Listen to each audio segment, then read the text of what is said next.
अस्सलाम वालेकुम दोस्तों, ड्रामा सीरियल दो किनारे की आने वाली के साथ बहुत दिलचस्प होती जा रही है। जैसे ही वलीद फैसला करता है कि वो तमाम जायदाद में से बहन भाइयों को उनका हिस्सा दे देगा, ये बात दुर्र शहवार को बहुत बुरी लगती है। पहले तो वो उससे बहुत लड़ाई झगड़ा करती है कि तुमने ऐसा नहीं करना, लेकिन जैसे वो देखती है कि वलीद अब उसकी बात मानने को तैयार नहीं है तो वो तलाक का मुतालबा सामने रख देती है और कहती है कि मुझे तलाक दे दो, क्योंकि इनको जायदाद का हिस्सा दे के तुम मेरा और मेरे बच्चे का हक मार रहे हो। वलीद जैसे अच्छे और साबिर इंसान से तलाक लेने के बाद वो शहीर से शादी कर लेती है, लेकिन वो नहीं जानती होती कि उसकी ज़िंदगी अब और अजाब का शिकार हो जाएगी।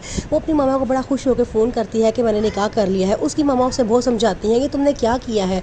वो कहती है कि मामा मैं बीमारी से लड़ लड़ के तंग आ गई हूँ, मेरे बेटी भी बीमार है और मेरा शोहर भी बीमार है और मुझे बीमार लोगों के साथ नहीं रहना। उसकी मामा कहती है तुम इतने बड़े बोल कैसे बोल लेती हो, अगर कल को खुदा न ख्वास्ता शहीर को भी कुछ हो गया या उसको भी कोई बीमारी होगी, क्या तुम उसको भी छोड़ के चली जाओगी।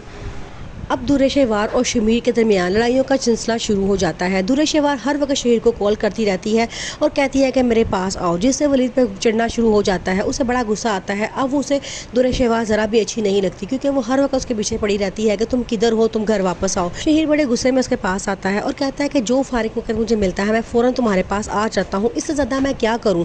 लेकिन दुर्र शहवार को बड़ा गुस्सा आता है। वो कहती है कि हमारी नई शादी हुई है, तो मुझे कहीं घुमाओ फिराओ, खिलाने के लिए लेके जाओ, लेकिन तुम तो ऐसा कुछ करते ही नहीं हो। आगे से शहीर कहता है कि मैं बहुत बड़े बिजनेस का मालिक हूँ, मुझे वो सारा चलाना होता है, मैं तुम्हारे साथ घूम फिर नहीं सकता।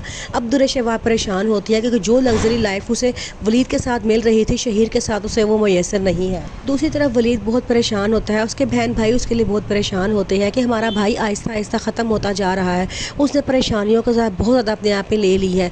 आगे से उसके बहन भाई फैसला करते हैं कि अब वर्दा के साथ उसकी शादी करवा देनी चाहिए, क्योंकि वो बहुत अच्छी लड़की है और अब वलीद की बेटी को भी किसी माँ की ज़रूरत है। वो वलीद को काफ़ी समझाते हैं, लेकिन आहिस्ता आहिस्ता वलीद समझ जाता है और उससे शादी के लिए तैयार हो जाता है।